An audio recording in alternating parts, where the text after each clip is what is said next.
We'll wait for it to give us one nice look again.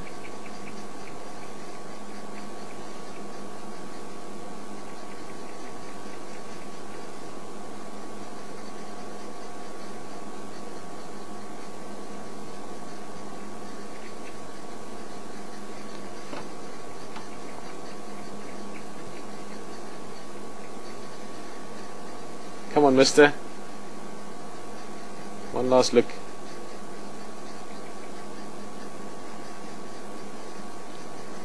Ooh, here's a drongo. Ah, flying away again. Peter. The question might be stupid. Look at that. Look at that. Maybe this bird's name is Peter as well. He said Peter, it looked down. Yes, Alex? Why does it call now? Why is it calling? Yeah. I don't know. I was speculating that maybe it's a young bird, but it's not a young bird. It looks like a mature one. I don't know. It's almost like a contact call.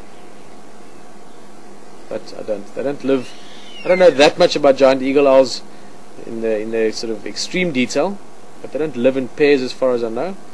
Only in breeding pairs. So maybe it's looking for a mate somewhere in the area. But again, then they do that louder call.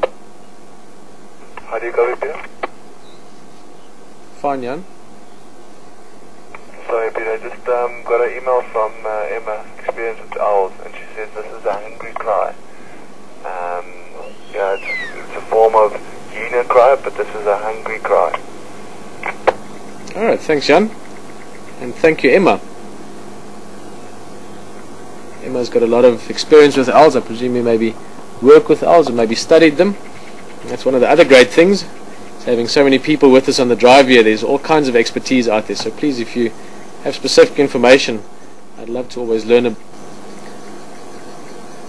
Again, it's typically the sound that you would hear a young bird make to an adult when it's begging for food. So what Emma's saying there makes sense. This bird is obviously hungry and maybe deciding to make some calls and hoping that some food falls out of the sky. Of course, just joking. It's probably just looking around. Now, it's not impossible that it sees something and swoops down. It seems these other birds have left it alone a bit now as well. Been around for a bit, so maybe there's a small chance now. This owl can spot something like a francolin maybe, or something that's coming out for the night and get some food. So Alex, that also ties in what Emma just said. If they were looking for a mate, they'd probably use that louder, that sort of that call. They can do that quite loud. We can hear this. We heard this a while back around camp. We'll hear it again. Hopefully it'll be around. Oh, fantastic! I could sit here the whole time, but let's move along. I'm sure we're going to see this bird again. Might even become a character around here. I'm going to start the car. Don't get a fright, okay?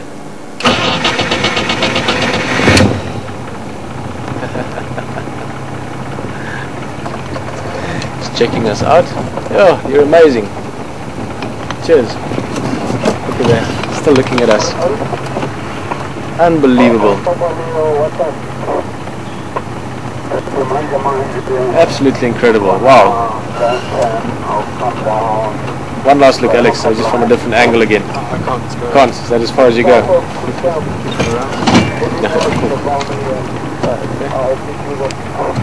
Here we go.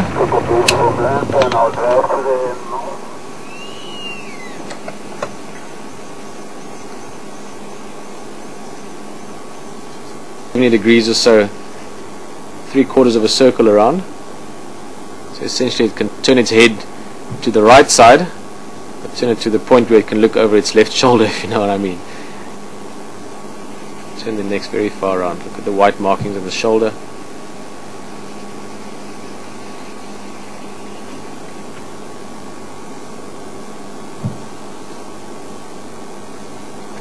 Well, a fantastic view. I think even if you're not into birding, of course those of you that enjoy birding, Emma, you that into owls, I'm sure enjoyed this a lot. This really is a unique sighting. Hopefully this owl sticks around and we see more of it in future like this again. But I'll remember this for a long time. Alex just has to find his seats again.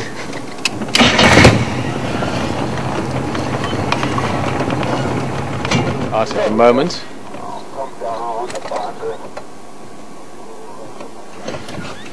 That looks like the Shire one. It's a bit difficult to see the differences sometimes, but Humgo has got a little bit of a narrow sort of cut in his right ear. This one doesn't seem to have that. So 2 hippos here. Again, we were talking about it earlier this morning, Jan and myself and Alex, whether this other one is a bear exactly. I mean, we're on such a peripheral area for hippos. It's not really, you know, your normal set of social rules and structures and behavior doesn't necessarily apply. So I've got a feeling it very likely is another bull, but could of course be totally wrong. Could be a female that's joined in here. Now, typically big male hippos are dominant or territorial, sorry. So on a stretch of river or a big lake or a very big dam area. But of course bulls that aren't dominant yet, even though they might behave slightly territorial to a water like this, won't necessarily chase away another younger bull as well. So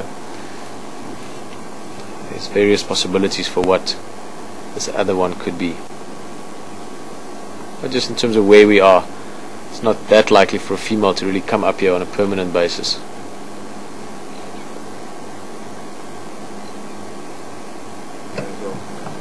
Yeah, the heron in the distance, can you see it there? It's just next to the bank. So in the far backside, that's where that very muddy area is. Very popular wallowing spot.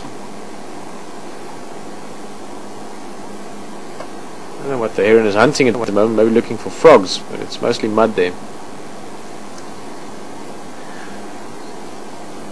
Alright, well I think we're going to try and move a little bit. We've got, how long? Probably 10 minutes or so left. It's a funny angle here, but nonetheless, you can see both hippos.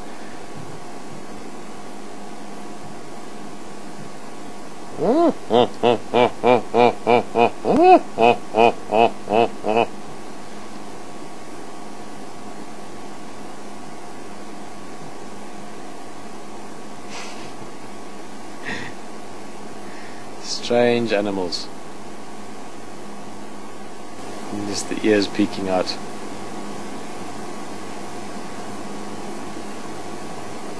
Look at those nostrils opening, almost like valves. They can actually close the nostrils so water doesn't come in, and then as they come out, that's why often they blow out as well as they come out the water.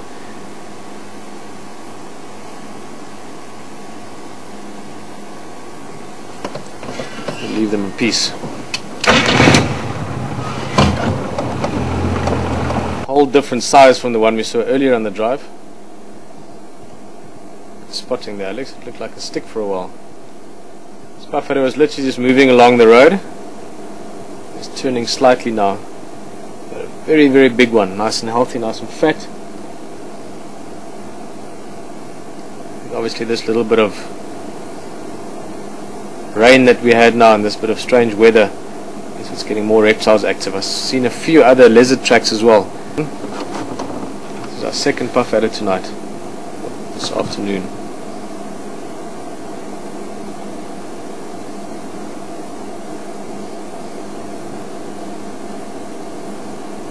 Okay, you can see that rectilinear movement, if I remember it correctly. It's using those ribs basically to walk and go into the grass there.